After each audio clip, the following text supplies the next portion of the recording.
Hi guys, welcome. Lecture 17 में हम लोग ने ये देखा था कि डिफरेंशिएशन कहाँ और कब अप्लाई करते हैं, और हम लोग ने एग्जाम्पल वहाँ पे लिया था कोन में वाटर को फिलिंग करके। जैसे जैसे वाटर कोन में फिल होता है उसकी हाइट किस तरह बढ़ रही थी उसकी एनालिसिस किया था, और वहाँ पे हम लोग ने निकाला था कि rate change of height with respect to volume. यहाँ पे हम लोग ये देखेंगे कि एक्चुअली डिफरेंशिएशन किस तरह काम करता है। एक्चुअली ये करता क्या है, जब हम किसी भी फिजिकल क्वांटिटी पे डी बाई डी एक्स या D by D of that physical quantity निकालते हैं। इसको समझने के लिए सबसे पहले हम एक छोटा सा एग्जाम्पल लेते हैं कि सपोज कर लो 100 मैंगोज लेने के लिए 1000 रुपीज़ मैंने खर्च किए। अब 120 मैंगोज लेने के लिए मैंने 1200 रुपीज़ खर्च हो गए, राइट। तो चेंज इन दिस, यानी 20 मैंगोज लेने के लिए हमारे 200 रुपीज़ एक्स्ट्रा गए, तो 1 मैंगोज के लिए हमारे 200 rupees divided by 20 mangoes means ये हमारे 10 रुपीज़ पर मैंगो खर्च हुए। या हम लिख सकते हैं कि 1 रुपीज़ में हम 1/10 मैंगोज लिए, राइट। अब यहाँ पे हम लोगों ने क्या निकाला, चेंज निकाला मैंगोज में और उसके करस्पॉन्डिंग उसके कॉस्ट में। सेम थॉट हम यहाँ पे अप्लाई करेंगे, बट यहाँ पे ये यूनिफॉर्मली इंक्रीज हो रहा है कॉस्ट ऑफ मैंगो, लेकिन हमारे ज़्यादातर जो भी हम फिजिकल क्वांटिटी देखते हैं वो लीनियरली नहीं वैरी करता, इसलिए हमें जनरल कॉन्सेप्ट वहाँ पे देखना पड़ता है रेट चेंज निकालने का, राइट गाइस। तो चलो सपोज करते हैं कि एट एनी इंस्टेंट, सपोज कर लो इस हाइट पे हमारा वॉल्यूम यहाँ पे क्या है, इस वाटर का V है। अब हम यहाँ पे डेल्टा V वॉल्यूम एक्स्ट्रा डालते हैं, तो इसके हाइट में थोड़ा सा चेंज हम लेते हैं, that is delta H, right. चलो इसको हम पहले एक वीडियो से देखते हैं। ये देखो, इसमें पानी गिर रहा है और ये कोन वेसल है, और शुरू के जो हाइट हैं इस कोन में कितनी तेज़ी से ये भर गए, लेकिन लास्ट सेक्शन इस कोन का बहुत ही स्लोली भर रहा है, और हमने ये कंडीशन ली और ये डेल्टा V यहाँ पे आया और थोड़ा सा ये हाइट आपका इंक्रीज हुआ और ये डेल्टा H हो गया। तो टोटल आपका वॉल्यूम इस समय कितना हो गया, V प्लस डेल्टा V, और हाइट इस समय वाटर की कितनी हो गई, H plus delta H, right. तो इस सिचुएशन को हम लोग यहाँ पे एनालिसिस कर रहे हैं। देखो यहाँ पे कितनी स्लोली ये वाटर इंक्रीज हो रहा है, लेकिन शुरू के जो सेक्शंस थे, पार्ट थे, वो बहुत तेजी से भर गए। इसी चीज को हमें एनालिसिस कर, मींस जब हमने हाइट H पे वॉल्यूम देखा था तो वो वॉल्यूम हमारा क्या था, V is equal to 1/3 pi R square H। अब बिकॉज यहाँ पे हमारे जैसे जैसे ये हाइट बढ़ रही है वाटर की, उसका रेडियस भी वेरी कर रहा है, तो हमने वहाँ भी बताया था सबसे पहले हम एक वेरिएबल में चेंज करते हैं, और ये एंगल अल्फ़ा है और इस समय इसका रेडियस स्मॉल r है, तो हम यहाँ पे लिख सकते हैं tan alpha is equal to R/H, और यहाँ से हमने r को रिप्लेस कर दिया, that is r is equal to H tan alpha, right. ये चीज़ हमने यहाँ पे रिप्लेस कर दी, और यहाँ पे हमने लिखा, एक वेरिएबल में चेंज किया, लिखा 1/3 pi tan square alpha H cube, right. तो ये वॉल्यूम था हमारा h हाइट पे, लेकिन जैसे ही डेल्टा v वॉल्यूम थोड़ा सा हमने इसमें लगाया, ऐड किया डेल्टा v वॉल्यूम जो कि बहुत ही स्मॉल है, तब हमारा ये जो हो गया volume 1/3 pi tan square alpha into H plus, अब हाइट हो गई डेल्टा h और ये हो गया हमारा क्यूब, राइट। अब हमें चेंज, जैसे हमने यहाँ पे चेंज निकाला था 20 मैंगोज, तो यहाँ भी हमने चेंज निकाला, दैट इज़ डेल्टा v, इसको इसमें से इसको माइनस किया तो v कैंसिल, यहाँ डेल्टा v बच गया और ये हो गया हमारा 1/3, और इसमें से हमने pi tan square alpha common किया और ये आ गया हमारा h प्लस डेल्टा h का whole cube minus h cube. अब आप यहाँ पे हम क्या करेंगे, दैट इज़ 1/3 पाई, इसमें से हम h को यानी h क्यूब को कॉमन कर लेंगे, दैट इज़ अब h क्यूब हम कैसे कॉमन करेंगे, यहाँ से हम h कॉमन करेंगे तो ये h यहाँ डिवाइड हो जाएगा और h क्यूब आ जाएगा और फिर हम इसे बाहर निकाल लेंगे, तो ये यहाँ पे जो आएगा हमारा that is 1 plus delta h by h का होल क्यूब हो जाएगा और ये हो जाएगा -1, राइट। ये हमारा एक पार्ट बन गया, इसको हम लोग कुछ इस तरह लिख दें,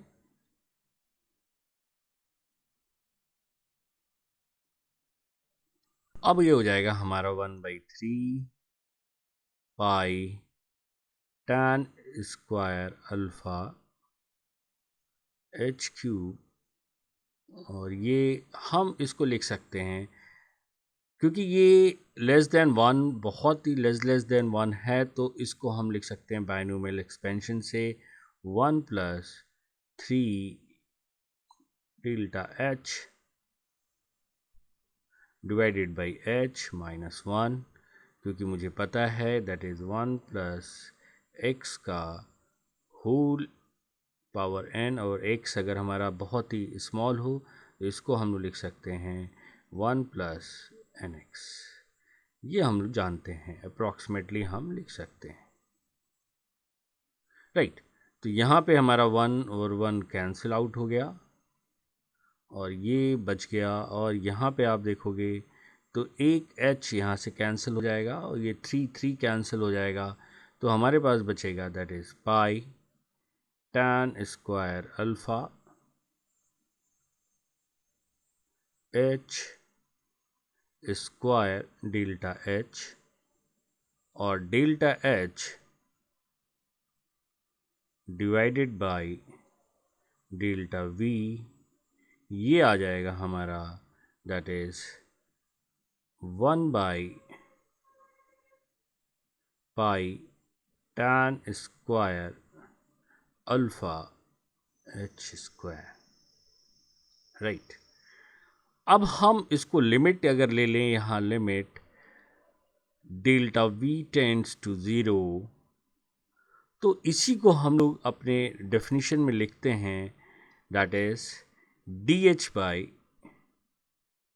dv, और ये आ जाता है हमारा 1 by pi tan square alpha h square, right. ये हमारा डिफ्रेंशिएशन होता है, और यहाँ भी आप अगर डायरेक्ट अप्लाई करेंगे, क्या होता है हमारा x to the power n होता है n x to the power n minus 1, तो यहाँ से आपका डायरेक्ट देखो आ जाएगा जो हम फॉर्मूला अप्लाई करते हैं, तो dv by dh is equal to 1/3 pi tan square alpha, और ये हो जाएगा 3h स्क्वायर, और ये कैंसिल हो जाएगा, और dh बाई dv जब रिवर्स करेंगे then it will come like this, और यहाँ पे मुझे दिख रहा है कि जो हाइट राइज है वो h स्क्वायर के इन्वर्सली प्रोपोर्शनल है। इसका मतलब अगर h कम है तो dh बाई dv इसकी वैल्यू क्या होगी, तेज होगी, यानी ये जो रेट चेंज है एच का विद रिस्पेक्ट टू वॉल्यूम तेजी से इंक्रीज करेगा। तो यहाँ भी हम लोगों ने इसी तरह निकाला था, दैट इज़ जो चेंज ऑफ मैंगो हुआ था और चेंज ऑफ रुपीज़ हुआ था, तो उसको हम लोग ने डिवाइड करके निकाला था। यहाँ पे हमने उसी तरह निकाला और डेफिनेशन क्या अप्लाई की, delta v tends to zero, और उसको हमने d h by d v लिख दिया।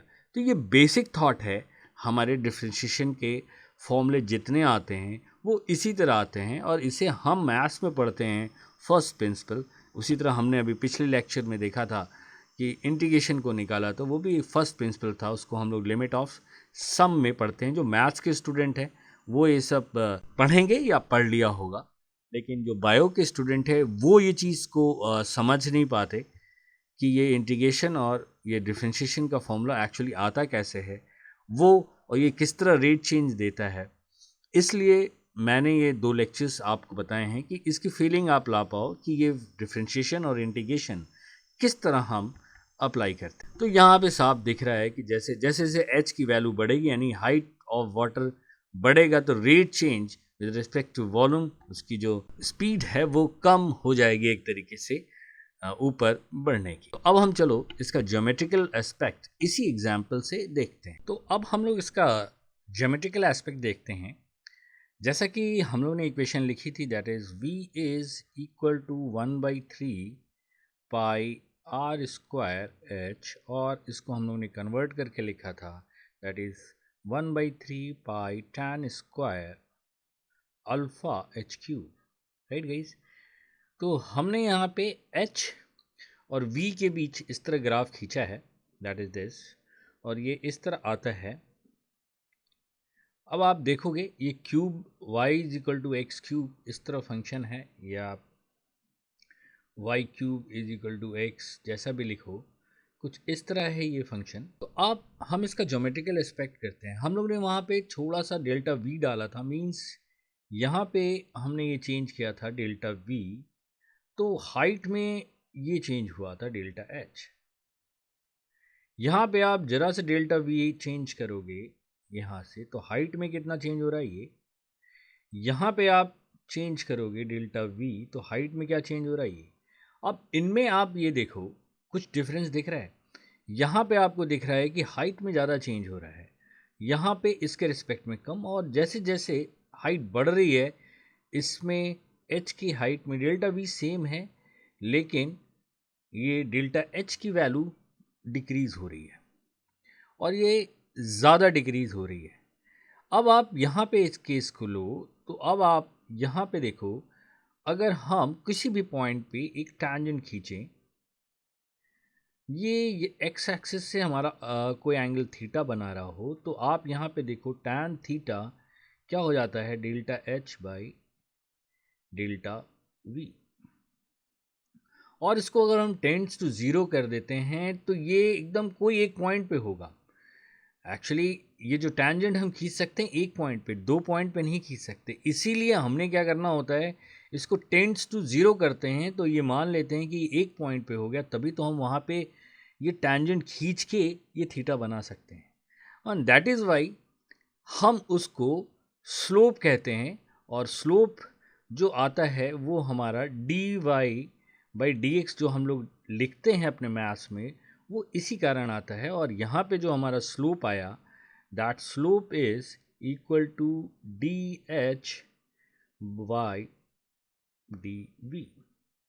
अब स्लोप मुझे निकालना है, कांस्टेंट भी होता है, स्ट्रेट लाइन का सिर्फ कांस्टेंट होता है, लेकिन अगर हमारा कोई फिजिकल क्वांटिटी वेरिएबल इस लीनियर फॉर्म में नहीं है, यानी स्ट्रेट लाइन में नहीं है, वेरी कर रहा है, तब वो चेंज होता रहेगा उसका स्लोप। इसीलिए जब भी हम कोई भी स्लोप निकालते हैं अपने फिजिक्स में, तो हमेशा हम लोग यूज़ करते हैं फिजिकल क्वांटिटी कोई भी y ले लें। यहाँ हमने ले रखा है d h by d v ले रखा है यहाँ पे, यानी per unit change of volume में हमारा h किस तरह चेंज हो रहा है, और ये वेरी कर रहा है हर पॉइंट पे। आप देखो यहाँ पे सबसे ज़्यादा कर रहा है, यहाँ पे फिर उससे कम, यहाँ फिर यहाँ, यानी जैसे जैसे हाइट ऊपर जा रही है उसका ये d h by d v slope क्या हो रहा है, कम हो रहा है। स्लोप मतलब एक तरीके से ढलान एक्स एक्सिस से उस टैंजेंट लाइन का उस पॉइंट पे। तो कम हो रहा है, यानी इसकी वैल्यू हमारी कम हो रही है। इसलिए हम स्लोप की जब भी बात करते हैं तो हमेशा किसी पॉइंट पे करते हैं कि at v is equal to what, उस पर हम h देख रहे हैं। और हम अपने मैथ्स में इसको dh बाय या dy by dx at any point x is equal to a लिखते हैं, और वो उस पॉइंट पे उसका स्लोप देता है। ये हमारा बेसिक फंडा होता है जब भी मुझे अपने फिजिक्स में रेट चेंज निकालना पड़ता है। रेट चेंज मीन्स कि एक फिजिकल क्वांटिटी में जो चेंज हो रहा है उसके किसके रिस्पेक्ट में, दूसरे फिजिकल क्वांटिटी के रिस्पेक्ट में जिस पे वो फिजिकल क्वांटिटी डिपेंड कर रही है। तो तब हम स्लोप निकालते हैं उस पर्टिकुलर पॉइंट पे हमेशा, राइट। जैसे हम अभी आगे पढ़ेंगे कैनेमेटिक्स में, डिस्प्लेसमेंट हो रहा है तो उसका चेंज जब हम निकालते हैं ds बाई dt वेलोसिटी कहते हैं, और वेलोसिटी के जब हम चेंज निकालते हैं इसको एक्सेलेरेशन कहते हैं। एक्सेलेरेशन अगर कांस्टेंट है देन इट इज़ ओके, वो तो हमें चेंज ही नहीं होगा, मींस कांस्टेंट है तो वो हमेशा स्ट्रेट लाइन रहेगा। और उसका स्लोप क्या होता है, ज़ीरो होता है, बिकॉज इस समय एक्सिस से एंगल कितना बना रहा है, ज़ीरो, तो tan ज़ीरो इज़ ज़ीरो होता है। लेकिन अगर वो वेरी एक्सेलेरेशन हमारा कांस्टेंट नहीं है, वेरी कर सकता है, स्ट्रेट लाइन मोड में हो सकता है या और भी करीब से वेरी कर सकता है, राइट। इट डिपेंड करता है हमारे क्वेश्चन पे। तो लेकिन जब भी हम एक्सेलेरेशन की वैल्यू निकालेंगे, अगर चेंज हो रहा है तो एट पर्टिकुलर पॉइंट पे निकालेंगे, एनालिसिस करेंगे। तो ये बात हमेशा हमारे ध्यान में होनी चाहिए कि dy बाई डी एक्स हम सर्टेन पॉइंट पे निकाल के फिर एनालिसिस करते हैं किसी भी इवेंट की। अब हम ये देखते हैं कि dy बाई डी एक्स कौन सी फिजिकल क्वांटिटी देगा। सेम फंडा, इसको भी हमने कई बार पहले वीडियो में बता रखा है। y एक्सिस पे जो यूनिट है उसको आप ले लें, यहाँ पे unit let it be a है, जो भी इसे h है, और यहाँ पे हमारा वॉल्यूम है, ये a है, ये x एक्सिस पे b है। तो a और b की यूनिट को हम डिवाइड करेंगे, जैसे यहाँ पे है, इनकी यूनिट्स को हम डिवाइड करेंगे, और जो यूनिट आएगी a की यूनिट को डिवाइड लिखेंगे ऊपर, b की यूनिट को हम लिखेंगे ऊपर, और जो फाइनल यूनिट आएगी उस यूनिट को हम पहचानेंगे, जो भी फाइनल यूनिट आई उसको हम पहचानेंगे, और वो उस फिजिकल क्वांटिटी को रिप्रेजेंट करेगा dy बाई डी एक्स। जैसे अगर हमने यहाँ पे वेलोसिटी ली, उसकी यूनिट क्या है, मीटर पर सेकेंड, और यहाँ पे हमने ली टाइम लिया सेकेंड, तो इनको हमने डिवाइड किया, दैट इज़ ये आई हमारी मीटर पर सेकेंड स्क्वायर, और ये पहचानेंगे ये किसकी यूनिट है, ये एक्सेलेरेशन की। तो इसको dy बाई डी एक्स क्या देगा आपको, एक्सेलेरेशन, राइट गाइस। तो ये थोड़ा सा कुछ कॉन्सेप्ट्स था जो हमने आपको दिया यहाँ पे, ज्योमेट्रिकल एस्पेक्ट इसका, किस तरह ये dy बाई डी एक्स आता है। नेक्स्ट वीडियो में हम लोग कुछ फंक्शंस के किस तरह हम डिफरेंशिएट और इंटीग्रेट करते हैं ये देखेंगे। Then we will complete this mathematical tools. Then we will start vector. तो नेक्स्ट वीडियो हम लोग देखेंगे कि कुछ फंक्शंस जो कि हमारे फिजिक्स पढ़ते समय आएंगे, उसको हम किस तरह डिफरेंशिएट और इंटीग्रेट करते हैं। Right guys, bye bye, see you in the next video.